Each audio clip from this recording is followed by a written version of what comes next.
Salut les amis. Mais qu'est-ce que c'est que ça? Un petit colis qui vient en ligne directe du Japon, reçu par FedEx ce matin.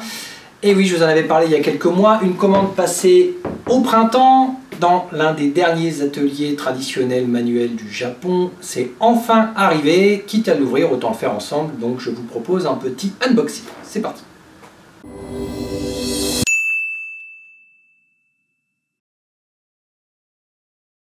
Alors j'ai hâte de voir ce qui se cache dans ce carton, on va le découvrir ensemble, et bah, vu la forme, comme la dernière fois, on peut déjà éliminer des tenues martiales telles que des keikogi, on peut aussi éliminer des boucliers, on ne fera pas du Tenbei-jutsu aujourd'hui. Et c'est quelque chose qui à mes yeux a une grande valeur.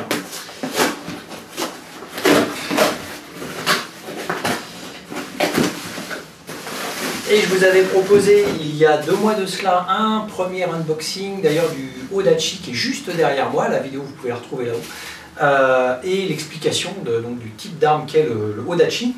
Aujourd'hui, je l'attends depuis bien plus longtemps que le Odachi finalement, c'est cette arme-là. Je l'ai commandée au mois de mars-avril.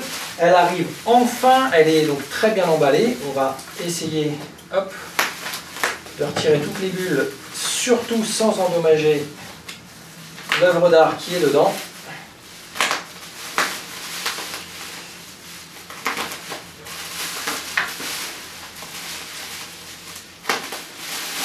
C'est toujours un petit peu Noël quand on reçoit ce genre de choses du Japon. Hop, on voit déjà un petit bout de ce que ça peut être. On voit ici une tsuka en bois. Hop. La tsuba est parfaitement bien protégée elle aussi. Je vais enlever le scotch qui est ici. Et je vais vous faire découvrir une magnifique pièce de collection qui vient d'un atelier, l'un des tout derniers ateliers de confection d'armes traditionnelles japonaises, l'atelier Aramaki.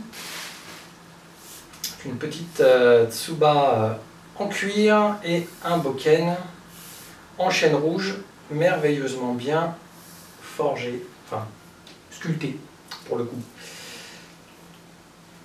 Alors, il reste encore 2-3 petites choses, voilà, hop, à enlever. Ici on a une saya qui elle aussi est en bois, on a un très beau bokken en bois de l'autre côté. Il y a beaucoup de choses à dire sur cette arme et je vous invite justement à retrouver toutes les informations concernant l'atelier Aramaki, cette arme, la façon dont j'ai souhaité me la procurer et pour quelles raisons aussi cette arme a une petite valeur à mes yeux. Donc tout ça, je vous propose de vous en faire un petit descriptif dans une vidéo suivante que vous aurez publiée demain matin sur la chaîne. Alors restez connectés et je vous dis une très bonne journée. Ciao!